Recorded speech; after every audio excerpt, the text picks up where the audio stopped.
It was June 2039 when negotiations broke down. Diminished precipitation throughout consecutive years forced the Ethiopian authorities to reduce the flow out of the Grand Renaissance Dam in the Nile, causing substantial damage to Sudanese and Egyptian agriculture, industry, and ultimately, common people. The subsequent civil unrest forced the African authorities to take violent action. For the next 2 years, Sudanese and Egyptian troops desperately try to reach the most well-defended airspace on Earth, hoping to achieve, with artillery and engineers, what their air forces failed to do: destroy the dam. By 2041, young men missing limbs was a common sight in the streets of Cairo, Khartoum, and Addis Ababa. Most families had improvised shrines in their homes to honor their heroes who died defending their right for a drink, their right to survive. This was the first water war. China and India had tense relations since the former's independence, and the dispute over the ever-diminishing ice caps of the Himalaya and the multiple rivers they sprouted only exacerbated such tension. But there was hope. The same China had come to an agreement with Russia over the waters of Lake Baikal, and, since disaster was averted between two nuclear powers, there was no reason to believe the same wouldn't happen this time, especially with the same Russia mediating the negotiations between Beijing and New Delhi.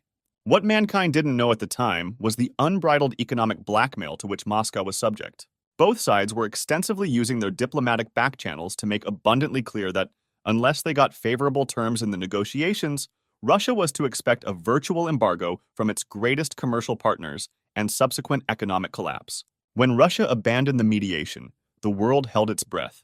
American, British, and French fleets were sent to the vicinities of both countries, armed with enough nuclear weapons to send both to the Stone Age. Even Russia made clear that the first country to use WMDs would be subject to nuclear fire. Whether these threats would be carried out or not, it was consensus that India and China should reach a diplomatic solution. What such a solution was escaped everyone. Following an agreement from the previous century, India and China did not provide firearms to troops on their mutual border. However, 18-year-olds in the 2040s or any of the decades prior or since were not known for their lack of creativity nor abundance of common sense. So these soldiers would craft spears, pikes, and clubs out of pieces of wood, metal, and barbed wire, a fact the authorities of both countries came to quietly accept. It is a topic of heated debate among historians who fired the first shot, but the fact is that by the early hours of December 13th, 2044, a fierce melee sparked in the Sino-Indian border. As the news spread, subsequent garrisons picked their improvised arms and charged against each other. The engagements were inconclusive. With little to no territory changing hands, the casualties were minimal, barely reaching 3 digits. But the scenes that came out of the skirmish haunt human memory to this day. Images of bashed skulls, pierced necks, and pliers extracting barbed wire from the flesh of young men were weaponized by radical nationalists on both sides. The first war between nuclear powers was declared.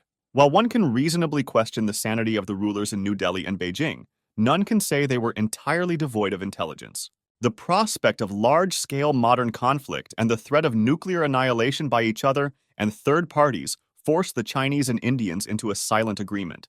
None was to pick firearms, as both understood the first shot would spiral the conflict out of control. In the following months, the world watched with a mix of bewilderment and apprehension as two of the greatest militaries of the modern era fought each other using tactics from time immemorial. Lines of soldiers would march through the passages of the Himalayas. Cavalry would charge with sabers. Hand-to-hand combat would be fought between soldiers holding standards of bright red and yellow, orange, white, and green.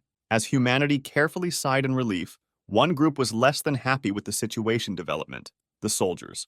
Trained to seek the enemy through thermal sights, FPS drones, and other electronic filters put between their minds and the brutal reality of war. The ground troops were mentally unprepared to see the undeniably human faces of their foes, to hear their screams as they held the very blades that caused them. Declassified logs showed that shortly into the opening of hostilities, the military high command of both sides was putting increasing pressure on the civilian authorities to unleash their full arsenals. Rifles, tanks, missiles, nukes, anything that could stem the loss of morale and increasing reports of break-in discipline. The chairman and prime minister resisted, but were more and more isolated with each passing day. In the morning of February 26, 2045, a battalion of the People's Liberation Army and another of the Indian Armed Forces made visual contact. As the phalanxes started positioning for engagement, one of the most remarkable events of human history took place. A soldier of the PLA broke formation and started marching forwards the enemy alone. His fellow soldiers watched, perhaps wondering if he was on his way for a suicide charge. Then, he stopped before the Indian troops, dropped his weapons, and opened his arms. For a solid minute, men under both the red and the tricolor flag simply stood, staring at the bizarre figure. The drone footage captured gestures from the Indian CEO, apparently commanding his subordinates to attack the unarmed man. A single soldier marched in front of the Indian formation and moved forward the Chinese one. Upon reaching him, he dropped his weapons and hugged him, who in return closed his arms around him. Soon after, the soldiers had dropped their weapons and were exchanging rations and photographs of loved ones. The efforts of the authorities in suppressing the event backfired spectacularly. As tales of the two soldiers spread mouth to mouth, they were increasingly exaggerated, inspiring more and more insubordination among the ranks and elevating the two huger soldiers into untouchable national heroes. In an effort to save face, the leaders of the PRC and the Bharat Ganaraja hastily met at the Singapore Conference, and on March 23, 2045, the Fourth Water War officially ended. For this reason, every city on Earth has at least one school named Ru Chiang and another named Vishnu Nagarkar, as every child attending them might not have been born if not for that hug.